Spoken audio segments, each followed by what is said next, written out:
నేడు అసెంబ్లీ శీతాకాల సమావేశాలు జరుగుతూ ఉన్న తెలంగాణలో ప్రధాన ప్రతిపక్షమైనటువంటి బీఆర్ఎస్ పార్టీ దీన్ని వ్యతిరేకిస్తూ వాకౌట్ చేసినటువంటి సిచ్యువేషన్ ఉన్నాయి.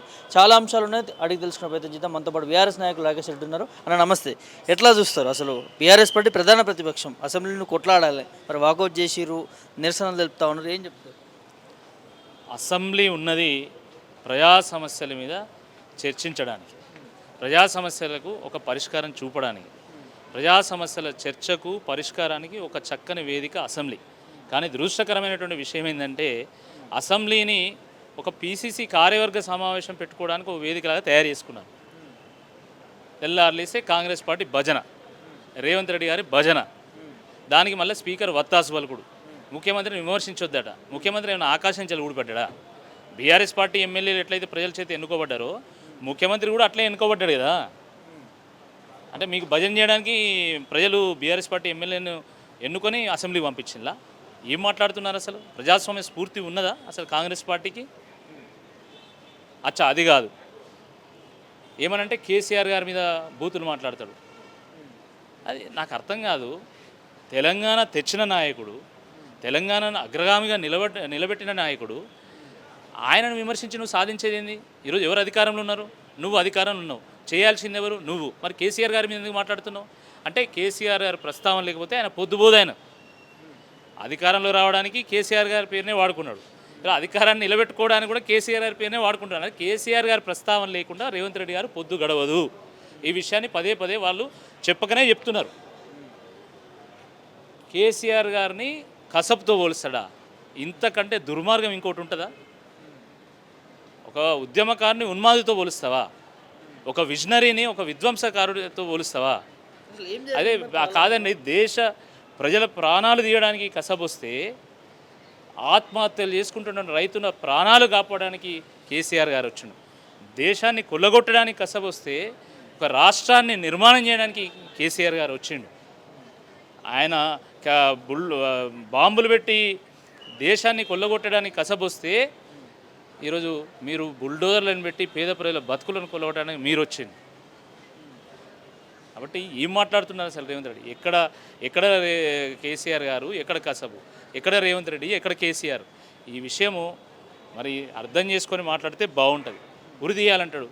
ఎవరిని ఉరి తీయాలి? వాస్తవానికి ఈ రాష్ట్రంలో ఉరి తీయాల్సింది ఎవరిని? 60 మంది గురుకుల చిన్నారులు చనిపోతూ ఉంటే ఎక్కడ వేయండి మీరు? ఫీజు రీయింబర్స్మెంట్ రాక వేలాది మంది స్టూడెంట్స్ ఈరోజు నానా తంటాలు పడుతుంటే ఎక్కడ వేయండు?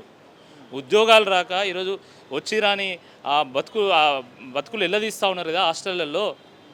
ఎక్కడ వేయంలో ఆ నిరుద్యోగుల సమస్యను పట్టించుకోకుండా? ఎవరిని ఉరి తీయాలి? ఈరోజు రాళ్లతో కొట్టాలంటారా? ఎవరిని రాళ్లతో కొట్టాలా? ఈ రాష్ట్రంలో తెలంగాణ ఉద్యమం జరుగుతున్నటువంటి సందర్భంలో పిల్లా జిల్లా కూడా జై తెలంగాణ నినాదం ఎత్తుకున్నారు. కానీ రేవంత్ రెడ్డి గారు జై తెలంగాణ నినాదం ఎత్తుకున్నటువంటి వాళ్ళ మీద రైఫిల్ ఎక్కువ పెట్టిండు. ఎవరిని రాళ్లతో కొట్టాలా?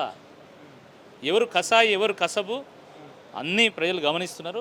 ప్రజలకు మొత్తం తెలుసు. దాని తగ్గట్టుగానే స్పందిస్తారు. బీఆర్ఎస్ పార్టీకి సంబంధించి ఎప్పుడైతే ఈ రంగారెడ్డి పాలమూరు ఎత్తిపోతల పథకం కావచ్చు, కాళేశ్వరం కావచ్చు, ఈ అంశాలు ముఖ్యమంత్రి మాట్లాడుతూ ఒక భావోద్యానాన్ని ఏమంటారు భాష కూడా మాట్లాడుతూ, మొన్నటి వరకు లాగులు తొండలు వెళ్తామని భాష, ఇప్పుడేమో ఊరేసుకొని చావాలనే భాష. అంటే అంతగానం బీఆర్ఎస్ పార్టీ ఆ పాలమూరు రంగారెడ్డి రిజర్వాయర్ అందులో కావచ్చు ఏం ద్రోహం చేసింది? ఆంధ్రాతో నీ ఒప్పందం చేసుకుంది ముఖ్యమంత్రి. కేసీఆర్ గారు బయటకు వచ్చి పాలమూరు రంగారెడ్డిని ఎట్లా పడావు పెడుతున్నారు, ఎట్లా జలదోపిడీ చేసి మన కేటాయింపులను ఆంధ్రకు తరలిస్తున్నారు, ఆ విషయం ప్రజల ముందు పెట్టేసరికి పాపం ఊపిరాడక ఈరోజు కకావికలమవుతున్నారు. దిక్కుదోచని పరిస్థితుల్లో ఈరోజు భూత పురాణం మొదలుపెట్టిండ్రు. అందుకనే ఈరోజు రేవంత్ రెడ్డి గారు మాట్లాడుతూ ఉంటే మీ యూట్యూబ్లలో హెచ్చరిక బోర్డు పెట్టుకుంటే బాగుంటుంది. ధూమపానం, మద్యపానం హానికరం అన్నట్టుగా రేవంత్ రెడ్డి గారు మాట్లాడుతూ ఉంటే గుండె బండరాయి చేసుకొని వినండి అని పెట్టుకుంటే, మీరు ఒక బోర్డు పెట్టుకుంటే బాగుంటుంది. మన యూరియా బస్తాల మీద, డిఏపి బస్తాల మీద పిల్లల్ని దూరంగా ఉంచండి అని చెప్పి ఒక మార్క్ ఉంటుంది. అట్లనే రేవంత్ రెడ్డి గారు మాట్లాడుతూ ఉంటే మీ ఛానళ్ళలో కానీ మీ యూట్యూబ్లో కానీ పిల్లల్ని దూరంగా ఉంచండి అని బోర్డు పెట్టుకుంటే బాగుంటుంది.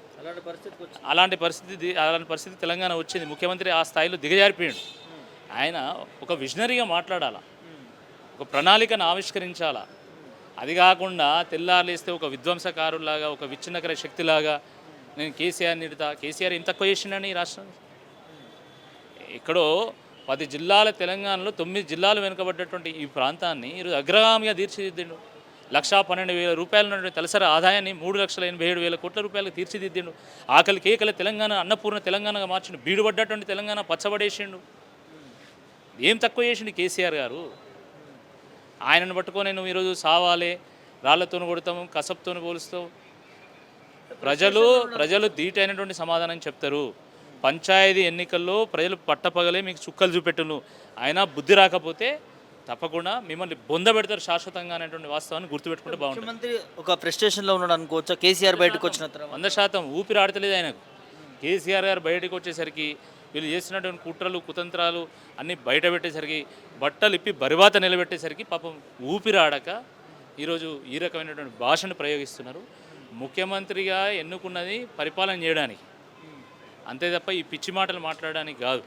ఈ వాస్తవాన్ని రేవంత్ రెడ్డి గారు గుర్తుపెట్టుకుంటే బాగుంటుంది. వాకౌట్ చేసిన విధానాన్ని కూడా కాంగ్రెస్ పార్టీ వ్యతిరేకిస్తూ ఉన్నది. సో ప్రజా సమస్యల కోసం చర్చిస్తామని అన్న వాళ్ళు ఇలా వాకౌట్ చేసి ఏదో సాకు వంక చెప్పుకొని వెళ్తూ ఉన్నారు.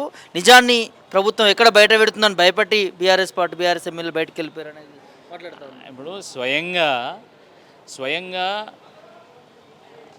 అక్కడ ముఖ్యమంత్రి గారు ఉండి మాజీ ముఖ్యమంత్రిని కసబ్తో పోలుస్తూ రాళ్లతో కొట్టాలి, ఉరిదీయాలని మాట్లాడుతున్నప్పుడు స్పీకర్ గారు మాట్లాడారు.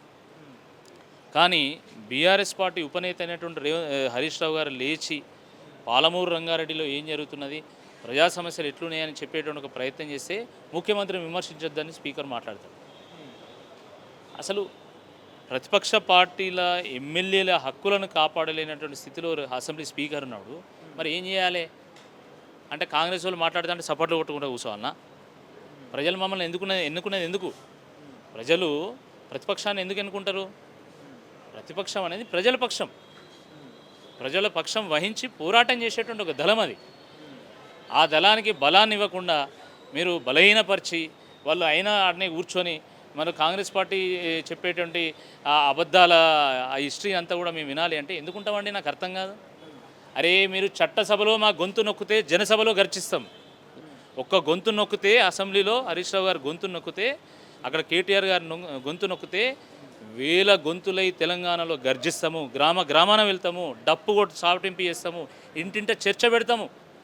పడావు పెట్టిన పాలమూరు రంగారెడ్డి ఏ విధంగా ఈరోజు మన తెలంగాణకు అన్యాయం చేయబోతున్నదో చెప్పేటువంటి ప్రయత్నం చేస్తాం. మీ బండారాన్ని బయటపెడతాం, మీ బట్టలు ఇప్పుతాం, మీ బర్బాత నిలబెడతాం, ప్రజలకు వాస్తవ రూపాన్ని తెలియజేస్తాం.